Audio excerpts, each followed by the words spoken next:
ముందుగా 2025 సంవత్సరానికి స్వాగతం.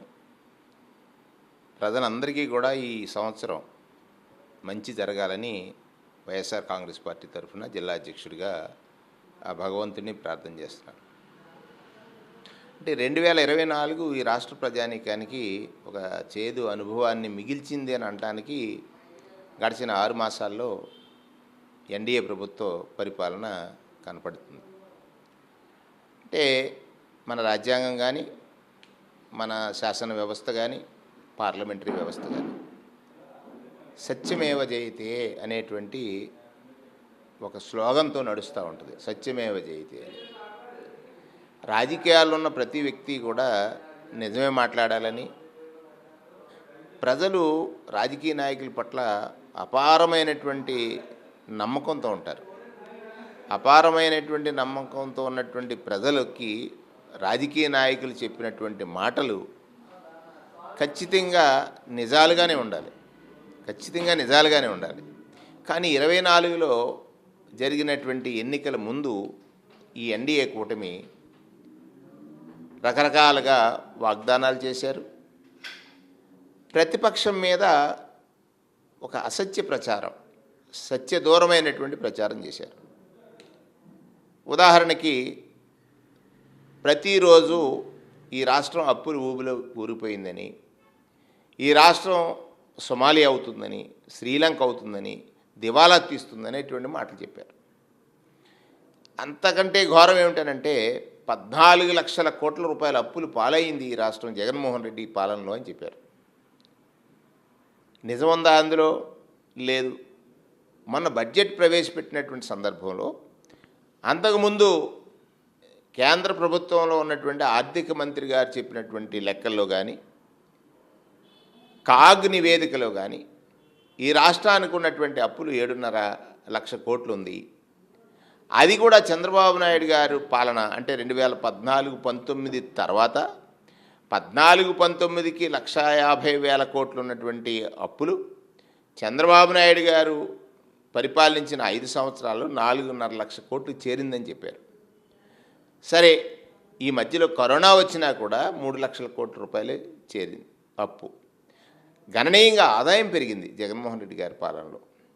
సంక్షేమం అంటే ఇది అని ఈ దేశం యావత్తు కూడా జగన్మోహన్ రెడ్డి గారి పాలన వైపు చూసింది.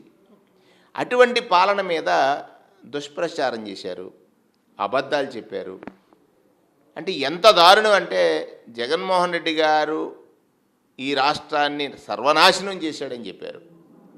కానీ ఇవాళ ఈ ప్రభుత్వం 6 మాసాల కాలంలో చెప్పినవి అన్నీ కూడా అబద్ధాలని ప్రజలు తెలుసుకున్నారు. అంటే 24 రాజకీయం ఒక అబద్ధమైంది. 6 మాసాల్లో నిజాలు తెలుసుకున్న ప్రజలు 25లో రిపెంట్ అవుతున్నారు. జగన్మోహన్ రెడ్డి గారిని ఓడించడం ద్వారా ఒక అబద్ధాన్ని మనం గెలిపించాం. గెలిచిన అబద్ధం మన పాలిట శాపంగా మారబోతుంది. గెలిచిన అబద్ధం మన పాలిట శాపంగా మారిపోయింది. అప్పులు సుమారు ఈ 6 మాసాల్లోనే 1,00,000 చిల్లర కోట్లు అప్పు చేశారు. మరి ఆనాడు తప్పన్న అప్పు ఈరోజు ఒప్పి ఎలా అయింది అని ప్రజలు ఆలోచిస్తున్నారు. రైతుకు సంబంధించిన ఇన్సూరెన్స్ కానీ, ఇన్పుట్ సబ్సిడీ కానీ ఇట్లాంటివి తీసుకున్నట్లయితే రైతులను పూర్తిగా విస్మరించారు. అన్నిటికంటే పేదరికం నిర్మూలింపబడాలంటే రాజ్యాంగ నిర్మాత చెప్పినా, సంఘ సంస్కర్తలు చెప్పినా విద్య మాత్రమే అని చెప్పారు. ఈ రాష్ట్రంలో ఉన్నటువంటి బడుగులు, బలహీనులు బాగుపడాలంటే భూమి కావాలి, భూమి ఇవ్వలేవు. ధనం కావాలి, ధనం ఇవ్వలేవు. డైరెక్ట్గా విద్యను ఇవ్వగలుగుతుంది ప్రభుత్వ బాధ్యత అది. అటువంటి విద్యని ఇంగ్లీష్ మీడియము, ఐబీ లేకపోతే సిబిఎస్ఈ ఇటువంటి సిలబస్ తెచ్చి నాడు నేడు ద్వారా పాఠశాలను బాగు చేయడానికి ప్రయత్నం చేస్తే ఈరోజు తెలుగుని కూనీ చేశాడని ఒక మళ్ళీ అసత్య ప్రచారాన్ని తీసుకువెళ్తున్నారు. ఎక్కడికి వెళ్తుంది ఈ వ్యవస్థ, ఈ రాజకీయ వ్యవస్థ? ఆలోచించండి. అంటే ఏ వర్గాలకు ప్రభుత్వ అవసరాలు ఉన్నాయి, ఆ అవసరాలు ప్రభుత్వాలు కనుక తీర్చగలిగితే ఆ వర్గాలు ఎదుగుతాయనేటువంటిది మన భారత సంస్కృతిలో లేకపోతే భారత రాజ్యాంగంలో రాసినటువంటి అంశాలు. అవన్నీ కూడా వదిలేశారు. అందుకే నేను అంటాను, చంద్రబాబు నాయుడు గారు అబద్ధం సక్సెస్ అయింది, కానీ ప్రజలు ఫెయిల్ అయ్యారు. చంద్రబాబు నాయుడు గారు అబద్ధం సక్సెస్ అయింది, ప్రజలు ఫెయిల్ అయ్యారు. ప్రజలకు అర్థమైంది మళ్ళీ చంద్రబాబు నాయుడిని ఫెయిల్ చేయాలంటే 4 ఏళ్ళు పట్టుద్ది.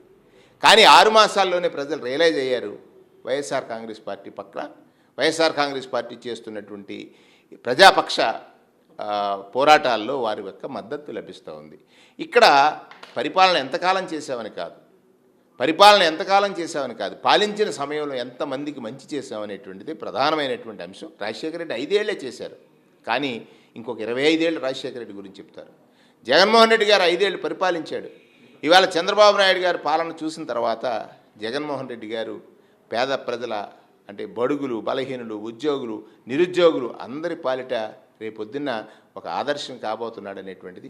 ఇక అసత్యాన్ని లేకపోతే మీరు చేసినటువంటి జగన్మోహన్ రెడ్డి గారి మీద చేసినటువంటి దుష్ప్రచారాన్ని భవిష్యత్తులో చంద్రబాబు నాయుడు గారు ఏది చెప్పినా నమ్మని స్థితికి ఈ 6 మాసాల పాలనే సాక్ష్యం.